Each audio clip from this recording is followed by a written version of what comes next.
Au printemps 1945, il y a 80 ans, la progression des armées alliées mettait progressivement un terme à ce qui fut l'univers concentrationnaire nazi. Depuis le 14 avril 1954, le dernier dimanche d'avril est consacré à la commémoration des victimes de la déportation et morts dans les camps de concentration au cours de la guerre 1939-1945. À Amnéville, la cérémonie s'est tenue au cimetière municipal en présence d'Éric Munier, maire de la commune, des élus, des représentants des associations patriotiques locales, du corps des sapeurs-pompiers d'Amnéville ainsi que des musiciens du conservatoire. Dépôt de gerbes, discours officiel avec la participation du conseil municipal junior et sonnerie réglementaire ont rythmé cet hommage qui s'est clôturé par un discours du premier magistrat.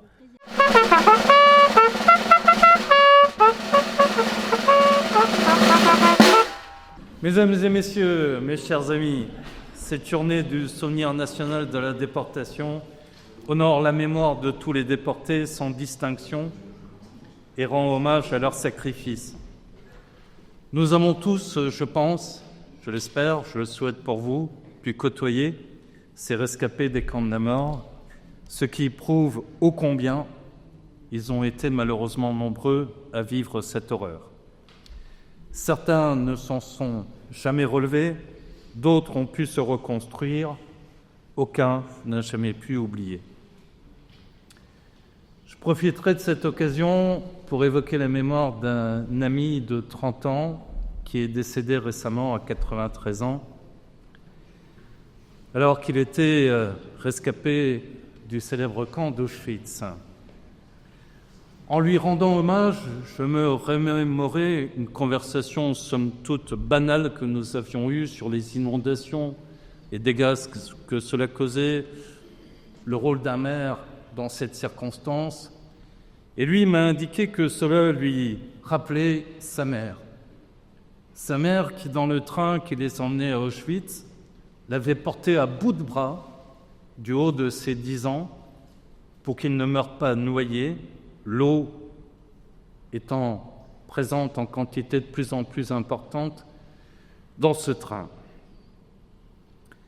Souvenir qui était pour lui d'autant plus attendrissant que c'était la dernière fois qu'il avait connu les bras de sa mère, puisque dès l'arrivée au camp, ils ont été séparés et qu'il ne l'a jamais revue.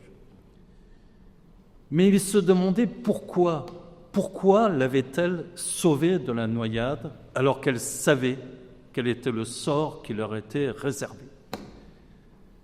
Pourquoi ne l'avait-elle pas laissé mourir et l'avait-elle sauvé pour qu'il subisse toutes ces tortures pendant de si longs mois, de si longues années? Pourquoi lui avoir réservé un sort aussi difficile? Il me disait qu'il avait mis du temps à comprendre que ce geste de le sauver de la noyade, de ne pas lui épargner ce qui l'attendait, c'était un geste d'espoir. L'espoir que, malgré tout, il arriverait à s'en sortir, l'espoir que, malgré tout, cet enfant allait survivre, traverser ces épreuves, pouvoir se reconstruire, devenir un homme et vivre la vie qui lui était normalement réservée. Ce souvenir de l'amour maternel au milieu de l'horreur lui a permis de tenir le coup et de traverser ensuite les 8 années qui lui furent nécessaires pour se reconstruire après avoir été libéré avec d'autres du camp d'Auschwitz. Il s'était raccordé, il s'était tenu à cette certitude que malgré la barbarie, il y avait encore cet amour que lui avait témoigné sa mère et cet espoir qu'il pourrait se manifester, cet amour, dans le cœur des hommes.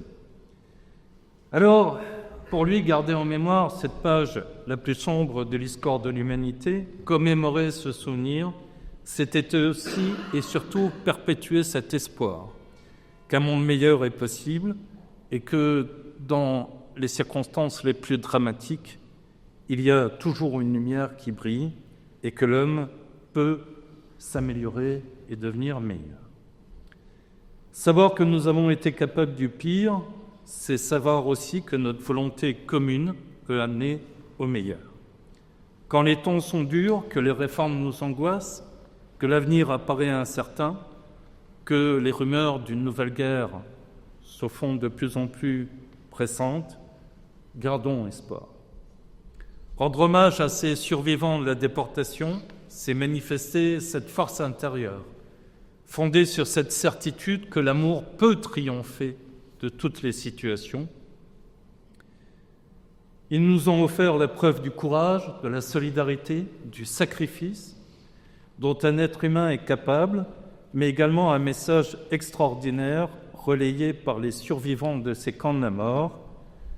La vie est belle, comme le montre le film de Roberto Benigni de 1997. Alors, aimons-la cette vie, aimons-la au point d'en faire une vie plus belle, simplement en partageant ce qu'ils nous ont appris, toutes ces valeurs qu'ils nous ont communiquées. Le devoir de mémoire, c'est aussi le devoir de cultiver l'espoir et non pas de tomber dans le drame, dans la désespérance, d'oublier cette vie, de lâcher prise et de laisser les choses se faire. Gardons ce courage, gardons cet espoir, gardons cette volonté de nous battre en pensant que tout peut s'améliorer. Ainsi, nous honorerons dignement la mémoire des déportés. Leurs souffrances, leurs sacrifices n'auront pas été vains. Ils continueront ainsi à exister dans nos cœurs. Je vous remercie de votre attention.